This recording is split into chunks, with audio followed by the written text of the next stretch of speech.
você precisa de suplementos e produtos para academia com preços imbatíveis, confira já os links na descrição desse vídeo. Vou mudar e vou dar exemplo da menina, da Carol Fanton, que eu preparo aí há 8 anos e isso causa espanto no pessoal. É aquela menina na foto? É. Põe pra gente, vamos Quer colocar aí? entender bem. Então, isso causa espanto, porque o que acontece no meio do fisiculturismo? O fisiculturismo é assim, o cara perde, a culpa é do treinador, nunca é do atleta. Então, o cara perdeu, não, meu coach errou, não sei o quê. Então, assim, quando você tem um treinador eficiente, no caso da Carol, todas as etapas da carreira dela, eu falei pra ela como iria ser. Aqui é um dia antes do Nacional. Ela já tava carbando aí já, olha a densidade. Ó. É difícil uma mulher chegar nesse nível. Cortes, né? Nesse nível de condicionamento. E outra, para essa gota aparecer, aí tem que ter treino específico, tem que ter muita coisa aí. Você percebe que tá justo a pele inteira, a linha de cintura controladíssima, né? Sim. É um físico assim, deixa eu esperar ele arrumar aí. Põe no outro, Gustavo. Aí. Percebe que tá. Aí nesse dia ela tava com 10 gramas de carbo por quilo corporal. Aí nessa finalização também, sempre esses procedimentos são reta final, porque vocês veem a musculatura bem cheia. 10 gramas de carboidrato por quilo corporal, o normal é de 4 a 7, tá, pessoal? O normalzinho ali, né? O que eu manipulo? 10 Quando eu faço o primeiro carboidrato. Quando eu faço o primeiro corte de água, por exemplo, ela vai subir sábado, quinta-feira eu cortei água pela metade. Eu coloco ali 3, 4 gramas de carbo, porque eu sei que é o suficiente para eu começar a carregar o músculo e não gerar uma pressão onde eu possa tirar água de dentro do músculo para fora. Mas no último dia ali, quando eu cortei 1/4 da água, eu consigo ali ter a sabedoria de calcular esse carbo entre 8 e 10 gramas. Por isso que eu falo, não é um esporte somente de feeling. Nessa hora eu uso a planilha, eu uso o cálculo por quilo corporal. Então eu consigo colocar aquele alimento sabendo que foi calculado e que nada vai dar errado. Entendeu? Quando é no olho, como que você sabe o quanto de carboidrato essa atleta está comendo? Sim. Ali ela estava com o sódio alto, o carbo alto, a água já reduzindo, mas nunca cortada. E posando pra mim, e não é só uma pose, aí é só um vídeo. Olha lá, no dia do campeonato, a diferença da definição muscular. Caramba. Entendeu? É muito gritante. É o físico que foi campeão lá, top 1. Olha o desenho, Entendeu? Uma né? semana antes do Cortes. Nacional. Então, assim, são procedimentos que não tem esse negócio de vou testar. Não existe teste em preparação, existe conhecer os mecanismos.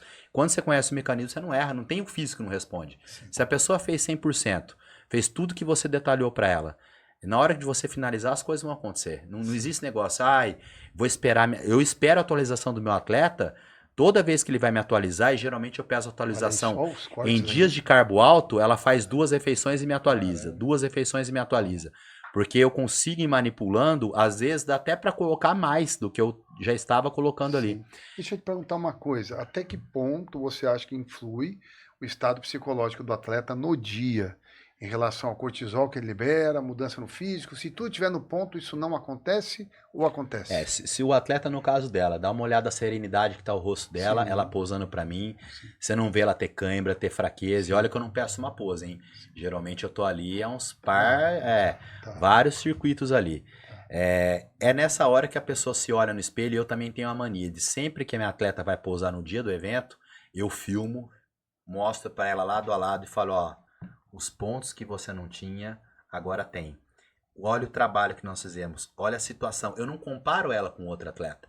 Eu nunca preparo uma atleta... Deixa eu te perguntar melhor. Não, é uma dúvida minha mesmo, certo. Tá? Eu me lembro, sempre vou mencionar essa história, o Edson Serafim na época tinha uma superioridade muito grande em relação a mim. A gente era de categoria diferente, físicos muito diferentes. Ele era totalmente empelotado, encaroçado, aquele físico open, cara, quadrado, né? E eu já tinha linha, mas não tinha a mesma muscularidade que ele tinha e tudo mais. E no dia da competição, ele estava para baixo, ele tinha terminado um namoro, alguma coisa assim, conversou com a gente, rapaz, quando ele tirou a camisa, foi, rapaz, ele não tá o Edson Serafim que ele é, né? Então ele tá ruim perto dele. Sim. Eu falo, agora eu tenho uma oportunidade. Aí eu consegui vencer o campeonato, mas eu não venci o atleta no melhor dele. Eu venci por ele perder, não porque eu venci, né?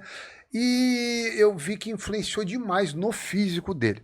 Você acha que o atleta estando bem, com tudo bonitinho, mesmo que aconteça algo que o cara tá para baixo, isso não vai interferir ou vai? Na verdade, eu tenho sempre essas conversas com os atletas, né? Por isso que, assim, a pessoa para entrar numa competição, ela tem que ter um relacionamento bem estruturado, tem que estar bem financeiramente, tem que estar bem no trabalho, tem que estar tudo fluindo bem. Porque se a pessoa entrar, tiver alguém doente na família, ou de repente tiver um término de um relacionamento, o cortisol acaba com o físico. Então ele, Se interfere. tem uma coisa que eu acredito seriamente, é que o cortisol, se você levar no dia do campeonato, ele acaba com o teu físico. Então a ansiedade, por isso que eu falo, aí entra a experiência do treinador. Todos os atletas, a noite anterior que vão subir, todos me atualizam, eu ligo para todos, eu converso, eu quero saber se está bem, se está confiante, se está dormindo bem, se o intestino está funcionando, se está conseguindo evacuar, se a digestão está boa. Tudo, nesse dia tudo tem que estar na preparação, tudo tem que estar perfeito. A importância do estado Então, mental. se o cara entrou numa preparação comigo, o cara tá lá, pô, terminei com a minha mulher, agora eu tô pagando pensão, eu falei, irmão, não compete. Não vale a pena. Legal. Não vale a pena, porque você tem que chegar, Legal. o teu emocional tem que estar bem. No caso dela, uma menina que tem um marido excepcional. Eu sei que vocês não estão falando de farmacologia, mas na preparação dela, um encaixe que eu fiz com sabedoria, eu encaixei o peptídeo, eu encaixei o Mounjaro para ela, que deixou ela muito tranquila na dieta. A Carol sempre se preparava e quando eu estava puxando a condição dela, o nível de estresse dela estragava o físico. Quando eu estudei o peptídeo, eu falei assim, nessa preparação, nas duas, a gente vai colocar a dose mínima só para controlar a tua vontade de doce, para você entender e não ter fome entre as refeições. Então, eu sempre perguntava para ela, como está a tua fome, como está teu temperamento? Ela me chama de Veroca, né? Ela fala, Veroca, eu tô feliz, não tô sentindo fome. E você viu a puta, se você pegar o ano passado, que ela foi campeã no Regional em Bauru, e pegar esse ano que eu fiz essas manipulações, o físico dela respondeu, porque no estresse de ter fome entre uma refeição e outra, ela não passou por isso e não liberou cortisol. Então, assim, esse físico foi o melhor físico, não pelo medicamento, porque eu não usei o medicamento para travar, para ela não comer, pelo contrário. A atleta tem que comer, até porque senão perde massa muscular.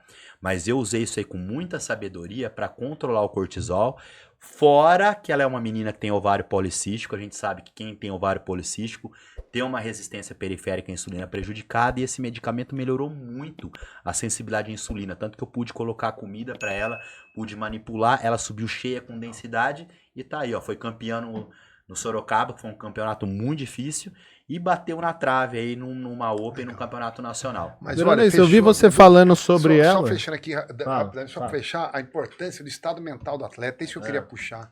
Você viu, com toda a farmacologia em dia, água, sal, o cara tá ruim aqui, apresenta ruim o físico. E é por muito isso, legal, então não apresenta, cara. E é por isso, melhora, cara, e é por isso que a preparação, e é por isso que a preparação, Maurício, você falou muito bem isso aí. É por isso que a preparação pro atleta não pode ser doída, cara. Porque se o cara tiver em estado de desnutrição o tempo todo esse cara tá treinando, é só massacre no treino. O treinador não tem a sabedoria de falar, cara, hoje nós vamos parar, hoje nós vamos recuar. Hoje você não vai treinar, você vai descansar, vou te dar 2 dias de descanso. Você não sabe como isso melhora. Eu já vi cara tá ruim, o cara me procurar, o cara tá ruim, eu falar pro cara assim, você tá perto do campeonato, vai tirar treino 2 dias, não vai fazer cardio, não vai treinar. O cara sai do estresse, baixa o cortisol, quando ele volta, a resposta é extraordinária. Então, gostou desse corte? Clique no gostei e não se esqueça de se inscrever no canal. Valeu!